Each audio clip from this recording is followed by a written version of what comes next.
I was told I have 15 minutes, but I controlled the door locks and I have a microphone, so I have almost infinite power.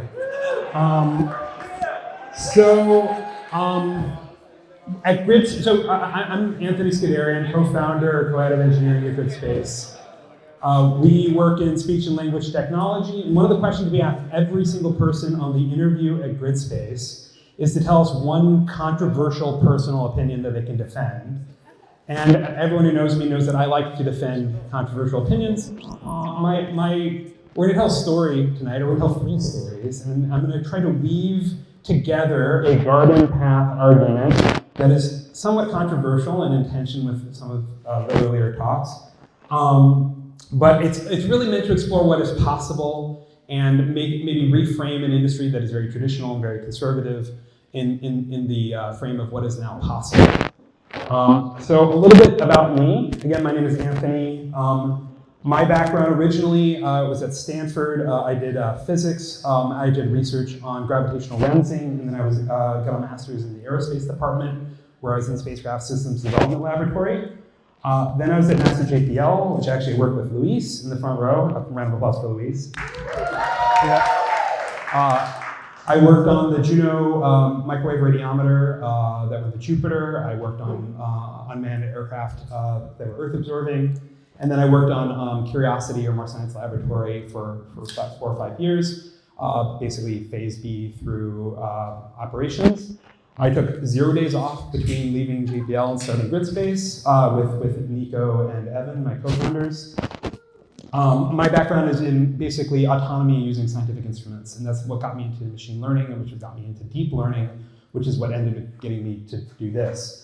Gridspace, most of my friends from JPL think that it is a space company, because space is in the name, and they know that I work in space, but we actually don't do anything with space. We are a speech and language technology company. We build systems that listen to telephony and understand the meaning and emotions in conversations. And then we build spoken language dialogue systems, or speech bots, that can have long, 10, 20-minute long task-oriented conversations. We process several billion minutes of speech data a year, and we also build speech bots that work in financial services and healthcare. We've had bots have 30-minute conversations with elderly people. And we've been working in building language models and speech tech for a decade. People mostly considered a relatively obscure and emerging field until the last couple years, where people started to take notice. But we took notice a while ago, and we're very excited what we do. If anyone wants to see a demonstration of our technology or talk to one of our bots, you can go to our website, or we're happy to show you after. And again, we have open bar, there's pizza, and I hope you guys enjoy all of that after. So, what are we going to be talking about? I have one simple primal question to ask, which is, what is the primal reason we explore space? Like the primal reason in our hearts. And how can advances in machine learning imminently accelerate achieving that goal? So, phrased another way, why do we really at the core explore space? And there's obviously commercial reasons, like if you work at DirecTV, it's fairly obvious. But we're talking about like space exploration, planetary space missions, human space exploration. And the question is, how can machine learning imminently accelerate achieving that goal? Now, one answer is just like, well, machine learning has its roots in optimization theory and controls and signal processing. A lot of that work was done in the aerospace world. We've been doing machine learning as long as anyone else. But that's not what I'm talking about. I'm talking about how can deep learning, large models, advances in the last decade, change things in a significant way, reframe how aerospace is done, especially for planetary space and human exploration. We're going to frame it in a tale of 3 missions. So, first mission, it's 1977. The Voyager mission launches a pair of probes taking advantage of the serendipitous alignment of the outer planets. These 2 missions had instruments for imaging, IRUV, radio, spectroscopy, magnetic fields, cosmic rays, and are still in operation today after 50 years. So that's mission 1. Mission 2 is the Gaofen 5, which is 2018, just a few years ago. It's a flagship mission of a series of Chinese Earth-absorbing satellites. Carries a suite of instruments, but the crown jewel is a hyperspectral imaging system that allows you to, using a push-broom imaging system, take spectroscopy of every pixel meaning every pixel you have a full spectrogram of what the chemical composition could be at the ground across UV, visible, and IR spectroscopy. Third mission, this is a fictitious one, I made it up, so it's not real. It's 2045, so we are sending our fictitious postage stamp size spacecraft to Proxima Centauri. It has a payload of for a high-speed flyby imaging and spectroscopy with a spacecraft bus hardened for a very, very long cruise with very, very limited power. Those are our 3 missions. Problem 1, the inverse square law. Well, this is really the central problem. So this is from SMAD. If you're in aerospace, you know SMAD, the Spacecraft Mission Analysis and Design. But it's walking you through what our ground infrastructure looks like if we need to talk to a mission in space, probably one, especially one in deep space. So we have, for like JPL, we use the second one on the list, which is DSN, which is a triplet of ground stations in Madrid, Canberra, and the Mojave. But there's also multiple military and international networks, some of which are tied together, that are somewhere between radio astronomy telescopes and communication telescopes. But they are finite in size, and they're finite in their ability to pick up remote energy, and eventually there is a limit, and that limit is the inverse square law. This is walking you through if you're designing your telecommunications system, and you have to look at what's called the link equation. The link equation is an amalgam of the Shannon limits for information and the electrical engineering limits for line loss, other sources of noise, as well as the limits of the gains of your transmitting and receiving antenna. There's a lot of stuff in the link equation, but we don't need to look at most of it. We just need to look at the stuff that matters when we go really, really, really far from Earth, which is distance and data rate. And so generally, if you take as constant the amount of energy we need per bit to be able to pull out the raw data on the ground, it looks something more like this. So we just care about the distance to the second power, as well as the data rate. And we can reframe it like this, where as D gets really, really big, then our data rate has to get really small. And it has to get small really fast because the distance is squared. That's the inverse square law. It applies to all light. There's no way to get around it. And so what does that mean? As we try to tackle more ambitious missions with higher and higher data rates, I heard when I was in grad school that the Air Force has an insatiable appetite for bandwidth, because the more stuff we get up there, the more bandwidth becomes the problem, even in Earth absorbing LEO satellites, much less our fictitious probe trying to go to Alpha Centauri. And so we care about uplink, command data handling, and we care about downlink. We care about telemetry, the ability to get data back. Both of these require radio links. Both of these are limited by the inverse square law. As we push the limits of this, we have one option for each, which is if we want to push the limit on uplink, we require more autonomy. That's just that there's no other way around it. If you're sending less data on uplink, more decisions have to be made by the spacecraft. If you have longer time between your command windows, because you're commanding, like for instance, with Curiosity once a day, then you need to provide for more autonomy. If you want to send more data on that fixed downlink, where there is only so many bits you can get down per second, then you need more compression. And compression up through the Shannon limit limits what you can do losslessly, and beyond that you have to do things that are lossy, where you are making assumptions about the data or losing information. There is no other solution to these two problems. And at least if you know one, please tell me in private. Back to our 3 spacecraft. So the first one is the Voyager brother and sister. They have an uplink S-band that has 16 bits per second CDNH, X-band downlink at 160 bits per second. They have a very large and very powerful 3.7 millimeter high gain antenna, but as they get further and further from the sun, which also their ability to receive energy is limited by the inverse square law, they then have to send the data further to us, proportionate to the inverse square law as well. So things have gotten very hard. It's bizarre that the spacecraft still work. They're not supposed to work out there. They weren't supposed to go there, but they just, they were on that orbit. That's where they had to go.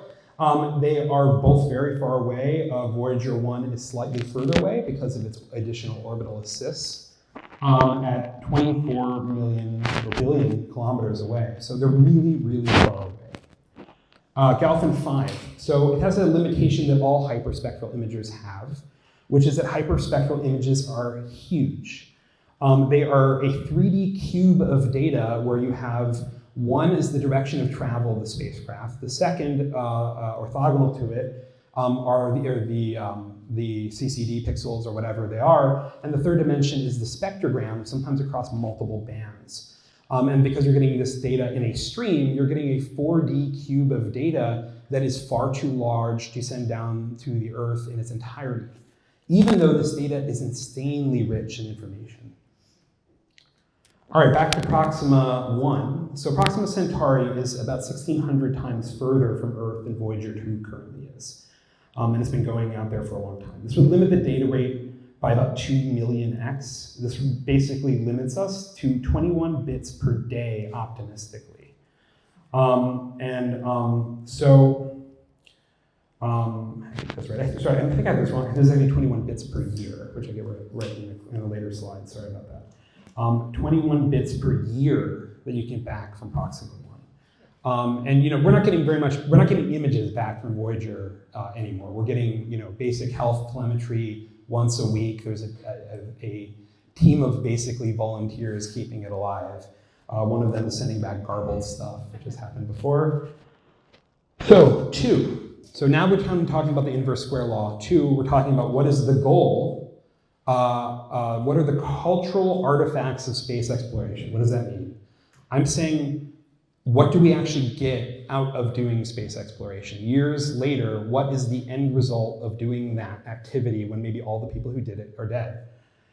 This is the cover of Science after Voyager 2 first photographed Saturn up close. This is the paper that they wrote in Science, which includes a lot of famous people on it. I looked it up on Google Scholar, and it has 981 citations, which is, again, this. 981 citations. Are the 981 citations on this paper the primary cultural artifact of the Voyager mission? Obviously no. I looked up on YouTube. This is the number of views on Carl Sagan's official Pale Blue Blot post from 14 years ago, which has 7.1 million views, which isn't like Mr. Beast numbers, but it's pretty good.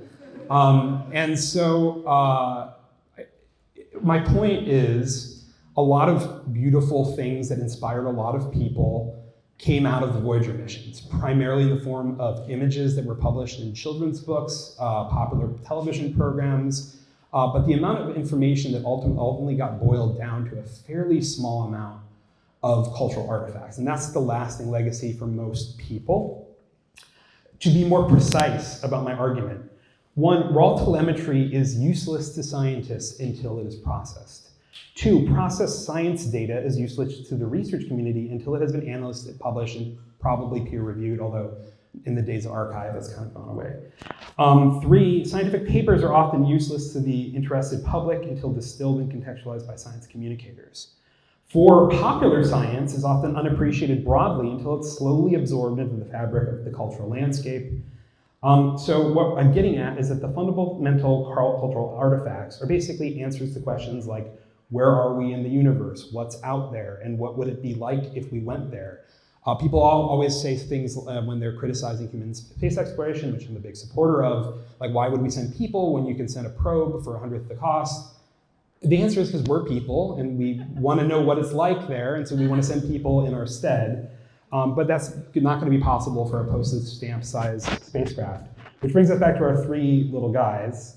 Voyager had a leak budget for very limited science data. The majority of their instruments have not operated in decades, and they don't have the power or data budget to continue to operate. Galfin 5. So raw hyperspectral images are huge data products, like really large. And the reduced science data is actually very compact. Like, this is a map of different plant species. You could look at different pollutants, gases, land use. You can get incredible data out of hyperspectral images once you process it. And the processing is often as simple as very basic pattern recognition on the spectra per pixel. The basic questions that you might be answering, I put out like, where are they growing bananas? But like most frequently it's something like, where are they growing cocaine? And proximal 1, so this is the correct data rate, I apologize. At a data rate of 21 bits per year, what could one send of value? It's not a hyperspectral image. So think about that. We're going to get to some potential proposals for what we could do with 21 bits per year from proximal 1. 3, we're going to talk about machine learning briefly. And this is a picture I took from Amazon. The word generative AI I hear a lot these days. I don't know what it means, but I looked up this thing on Amazon, and this is a conversion chart.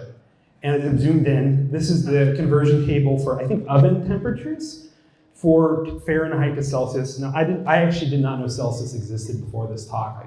JPL has problems. And so I want to use it in my temperature domain, but this thing on Amazon only has it at oven temperatures. So I put this into Excel, or actually Google Sheets, and it's not a perfect fit, even though I know that it's actually supposed to be linear. And I fit a line. It has a pretty good correlation.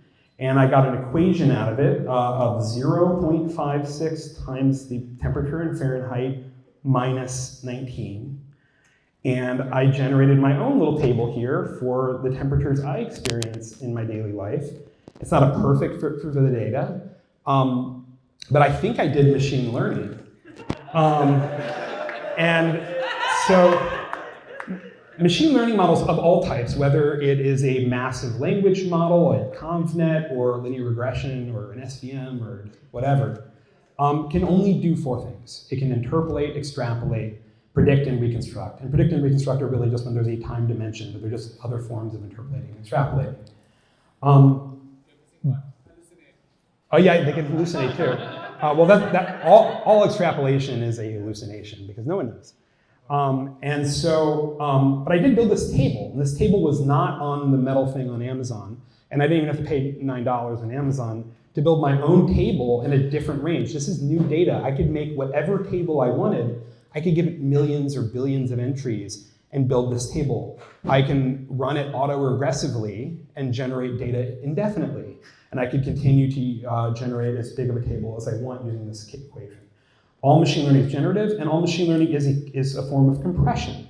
So machine learning is a very fancy way of taking in a data set, which has a size, and then building a model which has a size encoded in its parameters, and then trying to predict data from what's called the generating process that generated the original data. So the idea, formally, is that there is some mystical equation or a formula or function that we can never fully access that could generate every possible image or every possible sequence of words that would occur if the internet was generated indefinitely.